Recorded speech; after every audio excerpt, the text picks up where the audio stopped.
Okay, hello there.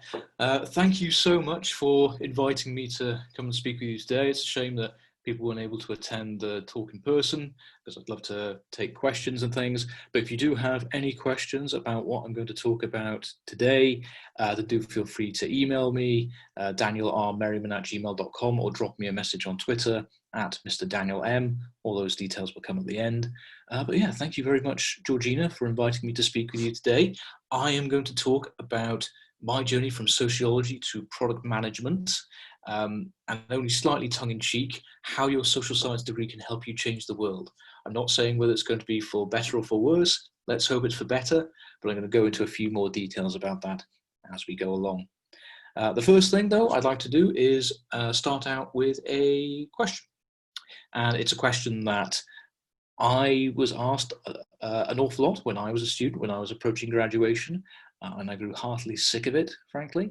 And I'm sure that it's a question that you will have encountered yourselves on numerous occasions. And that question is simply, what are you going to do when you finish uni? I always dreaded this question because as a sociology student, I often felt like I didn't really know what to say.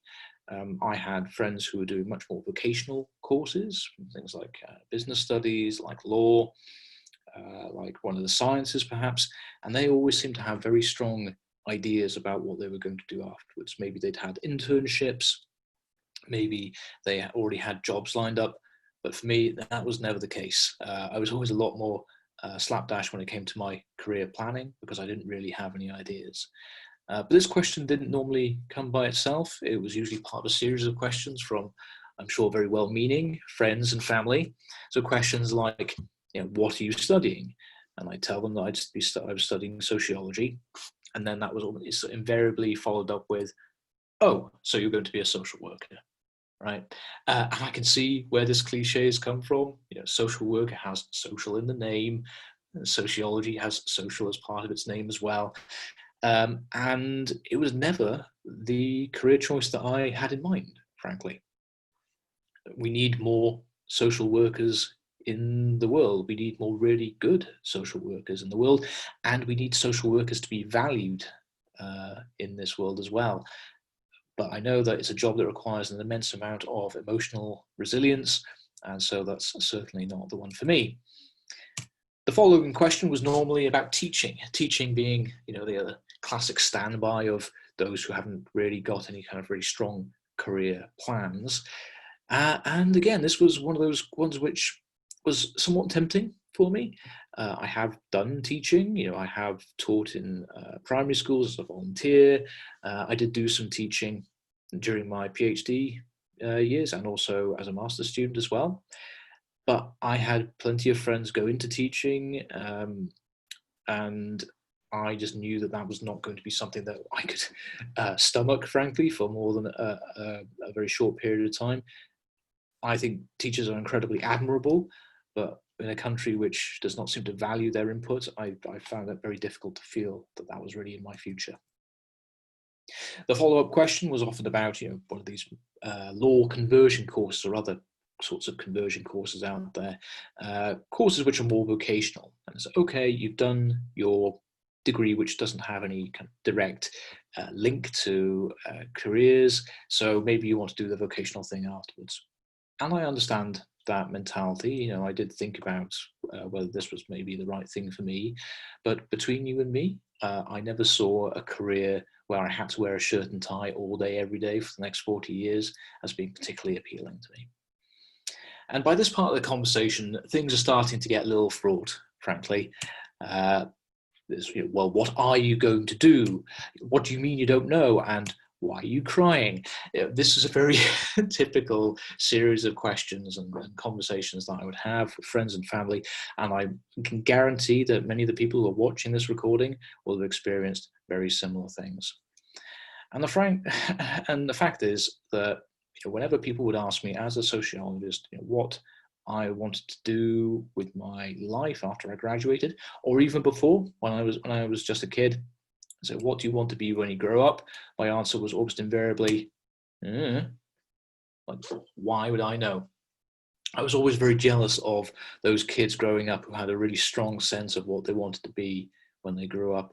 I was never a kid whose dream was to be an astronaut or a rock star or a firefighter or a hedge fund manager or any of those things that normal everyday kids dream about being, right? My brother is a musician. He writes musicals and shows and puts on performances. And I was always very envious of him because he had this dream and this goal that he set out to achieve, and he's done that. But that was never me. That was never my way of life. I never had that kind of drive, because frankly, that isn't why I got into sociology, right? And I'm sure it's the same for many of you. I got into sociology not because it led to a particular career path and this was just a tick along the way, but because I was interested in the big questions about society. What is this thing that we call society? How does it operate? How does it relate to me and other people? What's the interactions between those things? And what are these social structures which seem to make up society? Why is it that some of them are so much more important and powerful than others? Why is it that some social groups end up feeling alienated and alone in the world? All those questions are really important to me and really interesting to me. And that's why I got into sociology, not because I had any really strong career objectives. But the question you're probably asking rightly is, who the hell am I? So I am Dan Merriman. I'm a product manager at the Raspberry Pi Foundation. And I'd like to share with you my official history. I won't dwell on this too long, but I just want to point out some of the key elements here.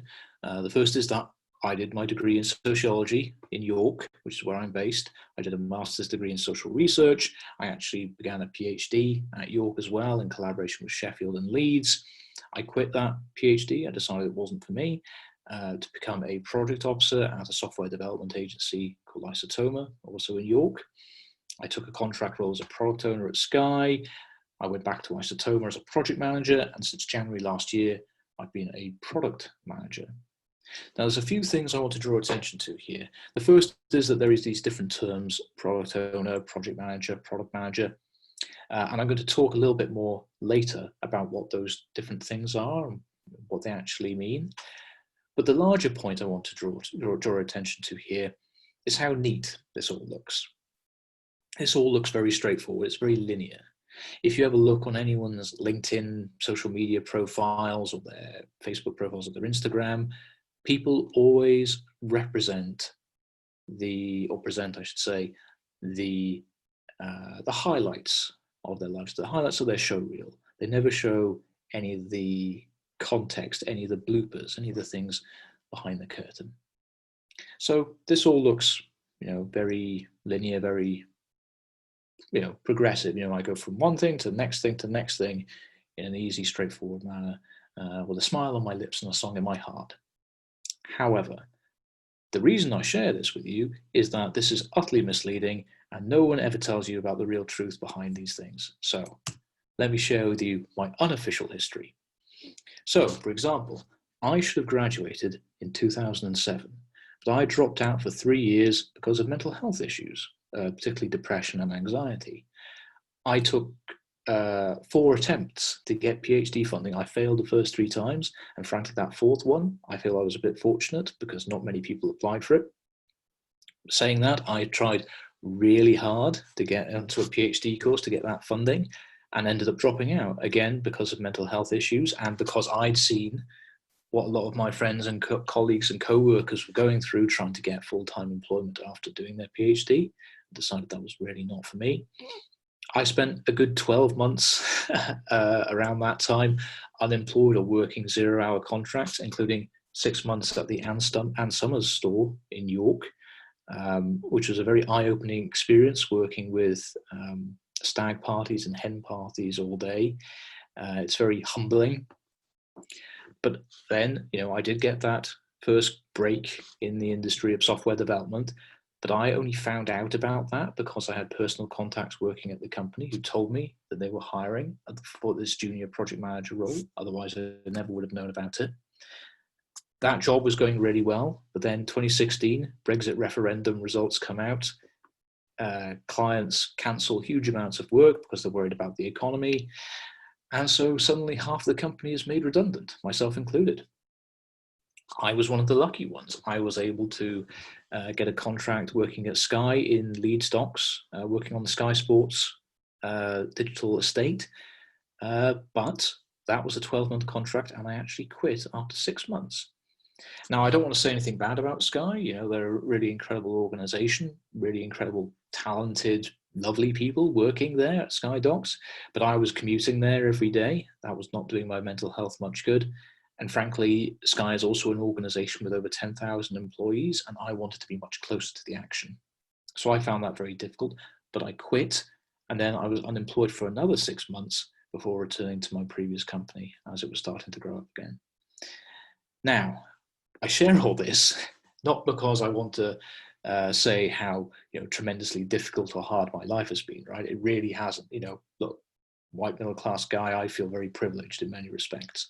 I share this because this is the dirty little secret behind all those pristine social media accounts that you see out there, where people are presenting this perfect image of themselves and their own experiences.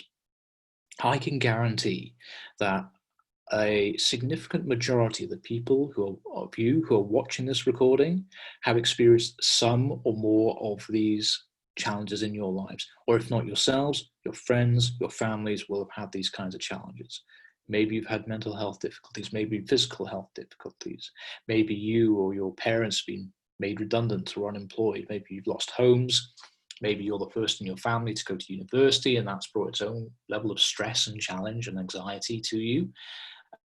Many of you will face these challenges in the future. Lots of you will be graduating into a very severe economic recession. I would be astounded if many of you don't experience more of these challenges yourselves in your careers. I share these things with you today because I think it's really important that even if you had some or more of these challenges in your lives, you are not excluded from a professional career. Do not feel intimidated by those pristine social media profiles looking at these people wearing sharp suits and ties, looking like they've got life all figured out and they're on this upwards trajectory. You can still have a meaningful professional career where you earn decent money, where you make a real contribution and you have meaningful work, regardless of if you've got mental health difficulties, whether you've been made unemployed, where you've been unemployed for a longer period of time, whether you fail over and over. That is absolutely normal. No one ever tells you, so I'm telling you now, it's normal, it's okay. Don't self-select out. You still have these options. So I've spoken for a little while about myself and my own journey, but I want to explain now probably why you're watching this video. What actually is a product manager? What is it they do? So I think it's important that I first of all start out by explaining what I mean by products, right? When I'm talking about products, I'm really talking about digital products. I'm talking about software. I'm talking about apps on your phones. I'm talking about websites. I'm talking about physical hardware as well. So just a couple of examples here. Obviously, Facebook has multiple products associated with it. It's got a website. It's got a chat function. It's got a mobile app. BBC iPlayer is another great example. I've got a friend who works as a digital product manager managing iPlayer. The CBeebies site is a product. Instagram is. Amazon has multiple products. Tesco's. Many of you will be using the Tesco site or Sainsbury's or Asda or whatever during this lockdown to make sure that you get food delivered to your houses or your flats or wherever. The Tesco's website is a vitally important product right now. You may have iPhones or Android phones. Those are products. Even the Leeds Beckett website is a digital product. And the purpose of a product manager is to build the vision for the success of that product. And here's a couple of examples. So for Google, their vision is to organize the world's information and make it universally accessible and useful. Amazon's vision is to build a place where people can come to find and discover anything they might want to buy online. And Raspberry Pi, the foundation that I work for, are a not-for-profit, and our mission is to put the power of computing and digital making into the hands of people all over the world. as a product manager, it's your job to come up with these visions, to explain why people should engage with your product. Why should people buy it? Why should people use it? And it's not good enough to say, oh, because we think it'll make things a little bit better, or because it will make us money, which is the overall motivation. It's your job as a product manager to understand why people should use your product and to make sure that happens. And the only way you can do that is by understanding your users, understanding who they are and what it is that they need. So what problems are your users facing? It's your job as a product manager to work out what are the problems that your users are facing and how can you best solve them. You also need to know what assumptions your business is making. Because if your business is making a whole bunch of assumptions about who your users are, who your audience are, but they're wrong, then you're not going to make any money, you're not going to achieve your goals, you're not going to achieve your vision. So it's your job as a product manager to make sure that your business is making correct assumptions about your users. And lastly, you need to care deeply about your users' experiences. If they're using your website, if they're using your app, you need to care about what their experience is and how it can be improved. That is your role as a product manager. And lastly, your job is to prioritize and then deliver on those things. So you need to understand what it is that you need to do to achieve a greater improved user experience, and then to prioritize how you're going to deliver it. So the way you do this is you collaborate with engineers, with designers, with user experience experts, data analysts, marketers, salespeople. It's your job to collaborate with these people. You'll collaborate on a team, cross-functional, which means that you'll have people of each kind of cohort in your team. You will collaborate with them. You are not a people manager, I should say. You are not in charge of these people. You will try to influence, but you do not have direct authority. You manage the product, not the people.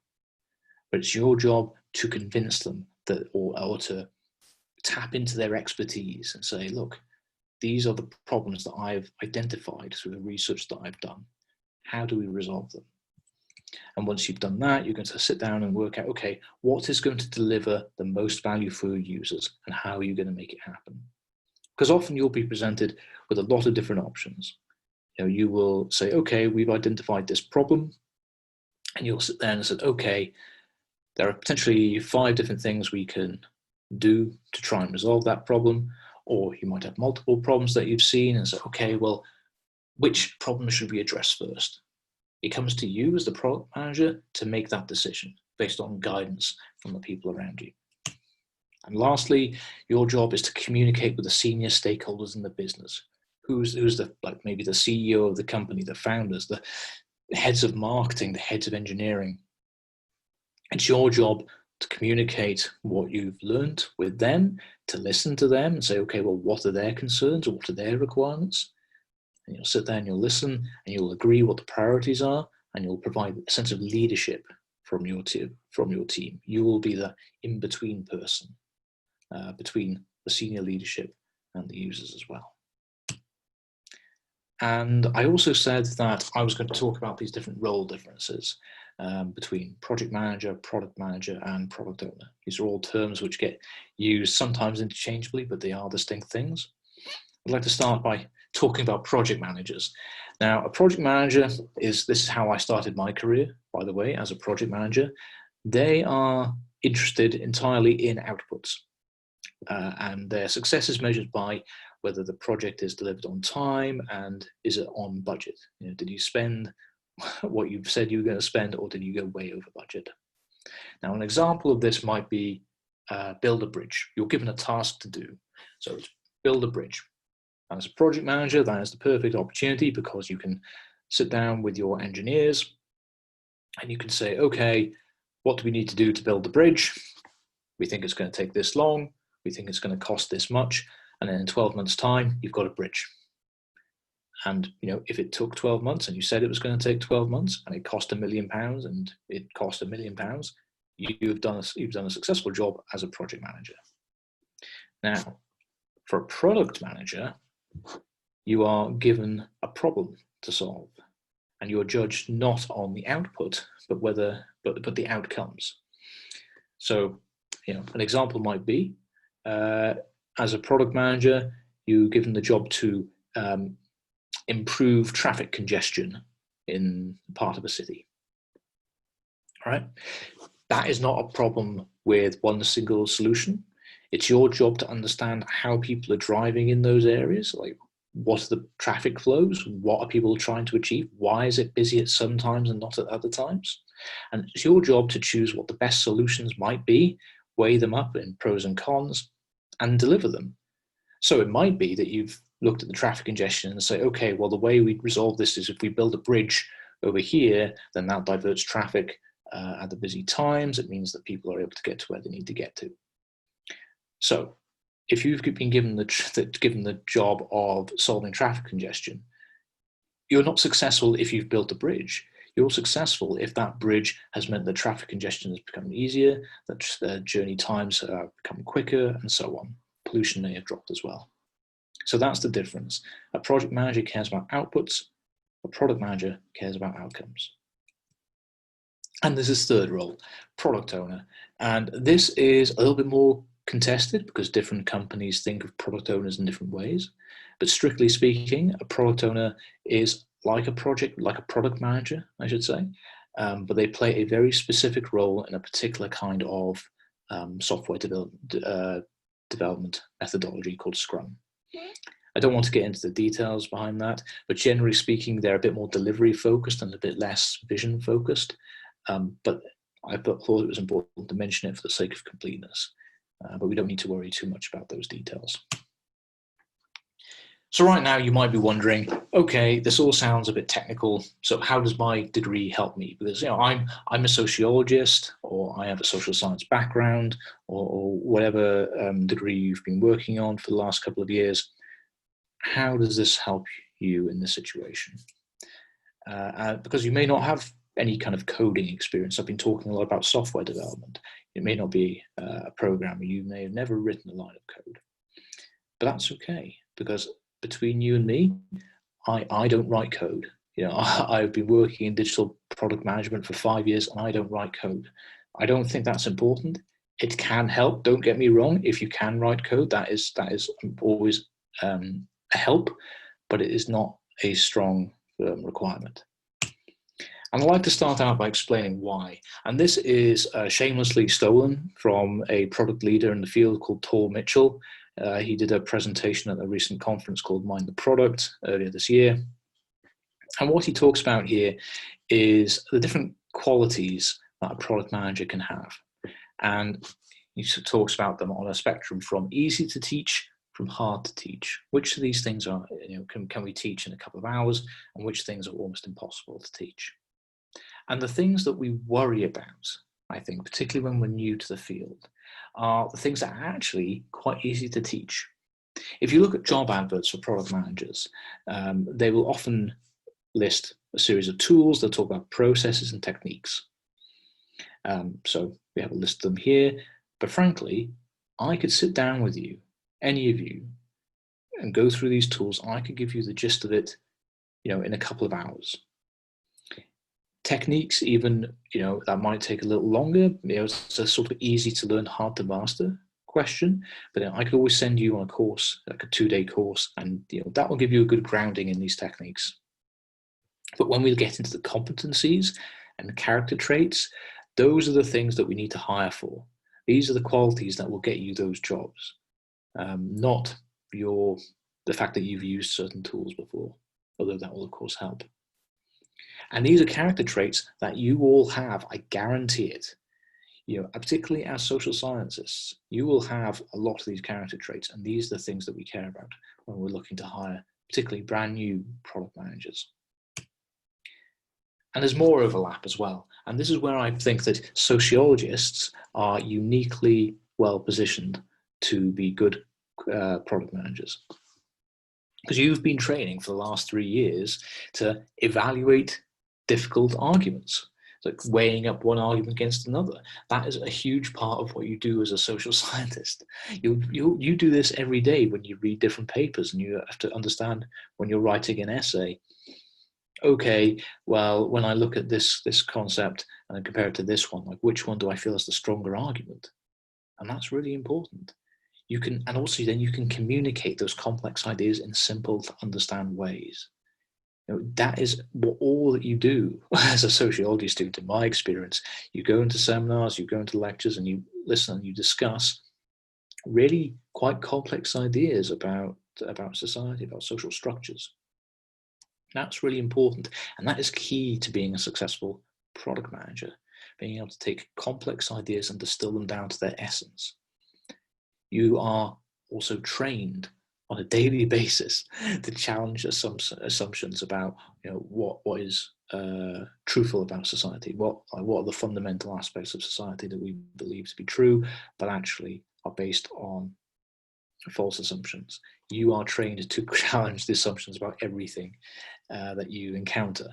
That is so vital. I cannot express how vital that is to being a successful product manager, because incorrect assumptions can lead you down an incredibly totally false path when you're trying to build new features, when you're trying to understand what it is that your users actually need and value from your product. If you can challenge those assumptions, that puts you in a fantastic position. As part of that, you've learned to ask insightful questions. It's not just about the kind of mundane, everyday questions. You're going to be the one who sits in that meeting and asks the question that really gets into the nub of the problem. Right? Perhaps not most importantly, but very, very significantly, you are able to produce meaningful research. You will all have done research methods modules, I'm almost certain of it. Or if not, you will at least have spent a large part of your social science degree reading about what good research is and what bad research is. A uniquely powerful skill that sociologists can bring to the product manager role is exactly that point I mentioned earlier about understanding your users. You are in a uniquely good position to make sure that you are asking the right questions and you are challenging assumptions about how your users interact with your products in the right kind of way. People who have done computer science degrees, they are uniquely well positioned to take on technical aspects of the product manager job. But when it comes to understanding users, understanding people, give me a sociologist every day of the week. You'll be collaborating with a diverse range of colleagues as well. And I don't mean diverse in a strictly sociological sense here. I mean diverse, a group of diverse ideas. People who are very different, often very strong opinions. But again, you have been sitting in seminars for the last 2 or 3 years with people with very strong, very different opinions to you, and you will have learned to communicate, to collaborate, and get to find common ground with these people. That is an absolutely vital skill, not just in product management, by the way, but in life and in all careers that you may choose and may end up in. Being able to collaborate with a diverse range of thoughts is absolutely vital. Now, I've said previously that you don't need to be able to code to be a good product manager, and I absolutely stand by that. It is not necessary, at least for most roles. There'll be some which are. If you want to work as a technical product manager for Google, being able to understand how search engines operate and be able to write code about it is probably helpful. However, what's far more important is that you are able to learn new skills and absorb new ideas. And again, this is what you've been training for as social scientists, as sociologists. Every day you will have encountered new ideas and have to evaluate it against your existing preconceptions. You will have to learn new skills as well, whether that's writing research proposals, whether that's writing papers, whether that is doing the research methods module and learning to manipulate some stats. And I know that's not everyone's favorite topic. Some people love it and some people find it quite challenging because that's not necessarily what they expected from a sociology degree. And that's fine. It doesn't have to be your favorite thing in the world, but you do need to have an open mind about things and have that growth mindset. And I'm convinced that sociologists are very well positioned to have that open mind and to be able to absorb new things over time. And lastly here, you are extraordinarily well positioned to make socially responsible judgments. I mentioned at the start of this presentation that you can change the world with your degree. And, I said my tongue was firmly in my cheek there when I was saying that, but I do mean that. Look at how Google has changed the world through its search functionality, through its Google Maps. Look at Facebook and what they've done. Look at Twitter. Look at the way that social interactions have changed forever, fundamentally, because of these digital products. Look at the way that they have absorbed and normalized data collection. What does that mean about privacy? What does that mean about individual personhood? What does that mean about social structures? All of these things have happened over the last few years, and product managers have been at the heart of those decisions. I want more sociologists to be product managers, at least in part because I think that we are better positioned to understand the consequences of the decisions that we make than people who've not done sociology as a subject. I think we are well positioned to make good socially responsible judgments, and that's why I want you to all consider being product managers when you graduate. So let's just say, for the sake of argument, that I've spoken to you about what being a product manager is about and why you're well positioned to succeed in it, and you think, okay, Dan has a point. This sounds interesting. This sounds like it might be something I'd like to consider. Where do I start? Well, I'm glad you asked. So there are a few routes into product management, and I'm going to talk a bit about those. I'm going to talk about some of the training you might consider taking and some other resources. I'll share a lot more around these separately with Georgina, and I'm sure she'll share those with you. But I want to start out by talking about APM programs, and these are Associate Product Manager programs, sometimes known as Graduate Product Manager programs. These are essentially grad schemes. So, you will have heard of other grad schemes, I'm sure, like Silver Service Fast Track, and other companies offer grad schemes as well. These are offered by very large companies normally. So Google will have these, Facebook will have these, Yahoo will have these, LinkedIn has APM programs as well. And these are extremely competitive.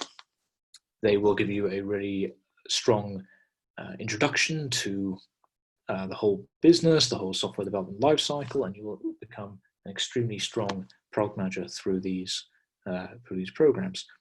However, as I said, they are very competitive. I've met a few people who've done them, and they are extremely good, but you will need to be able to demonstrate strong grades, demonstrate excellent communication skills, maybe if you can point at some leadership things that you've done as well, and if you've got any side projects, any other businesses that you've been involved with, societies, all those things really help when you're applying for APM programs. But as I said, those are very competitive, and not that many people are admitted every year. Something worth bearing in mind, though.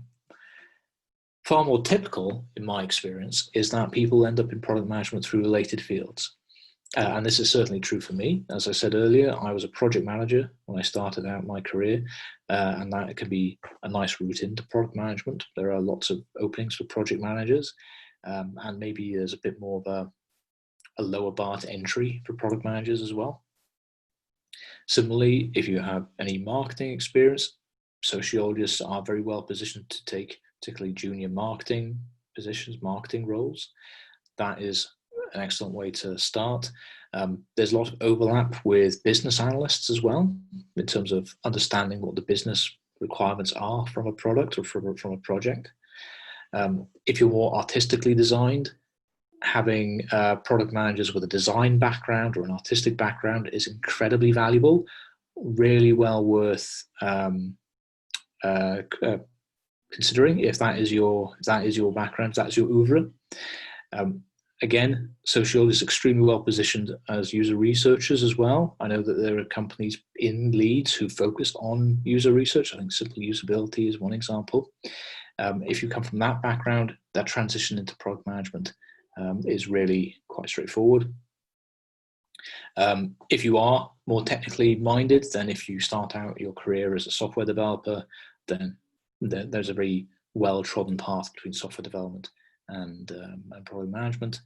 And the last point I've got here is about recruitment, that actually being a recruiter can lead into careers in those fields themselves. I've known actually about 3 or 4 different people who started out in recruitment before either becoming marketers or becoming product managers. So I wouldn't rule that out either. And that is a field that's very straightforward to get a foot in the door. But certainly that's something to consider as well. I've got a few other points here that I'd like to add to this, aside from the different fields that I've mentioned, is that there are loads of local meetups. If you go to meetup.com, there are any number of local events for product management or for any of these other fields that I've mentioned here. I've spoken at a few of them. Last year, I spoke at, I think, 3 or 4 product tanks, and I spoke at a few other events in Leeds as well.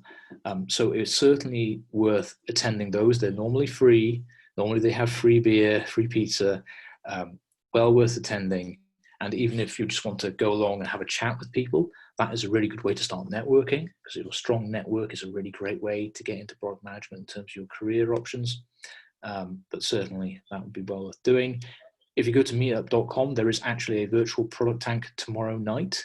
Again, it's free. You can just attend it online. So turn up, listen to what people have to say, chat with people. That is a great way to get a start in this career. I will briefly touch about training and certificates. There is a qualification for product managers, or for product owners specifically, called the Certified Scrum Product Owner. It can be useful, but it can also be very expensive. We're talking at the low end, like £500, maybe up to £2,000. I would not pay for it yourself. I don't think it's necessary to get that first product manager job. A lot of the people I've known, and this is what happened with me, is you get your foot in the door at an organization, whether it's a larger company like Sky, or whether it's a smaller company like Isotoma, like I mentioned. And what they'll do is that they will pay for you to go on one of those courses, right? I would not recommend paying for it yourself unless you've got money to burn, in which case, by all means. It's very useful, depending on who delivers it. I should say as well, you should do your research if you do decide to pursue one of these certificates. A lot of the big certificate providers like QA and so forth, they're not actually very good. It's very hit and miss. But if you have specific people who deliver them and they've got that experience in product management, then they could be well worth the time and the money. But as I say, don't feel like you have to pay for it yourself. On the other hand, there are lots of online courses and certificates you can do, which are very cheap, but actually provide a much more comprehensive introduction to what a career in product management might look like. And I've given an example of one here because I have done this one myself a couple of years back, and I think it's very good as an introduction to what being a product manager actually means. So if you search on udemy.com for Become a Product Manager, and it's by Cole Mercer and Evan Kimbrell, that is many, many hours of content, and Udemy normally has a sale on. So it's most expensive. I think it's about £30. Sometimes it's 15. I think it was when I checked yesterday. But that is well worth your time. You can study in your own time, and it will give you a really comprehensive overview of what it means to be a product manager. Now, when it comes to books, any number of books out there about product management. I've selected 3 here, just as some of my favorites, but there are plenty more. I won't go through them all here, but certainly there's lots of books out there. There's articles as well.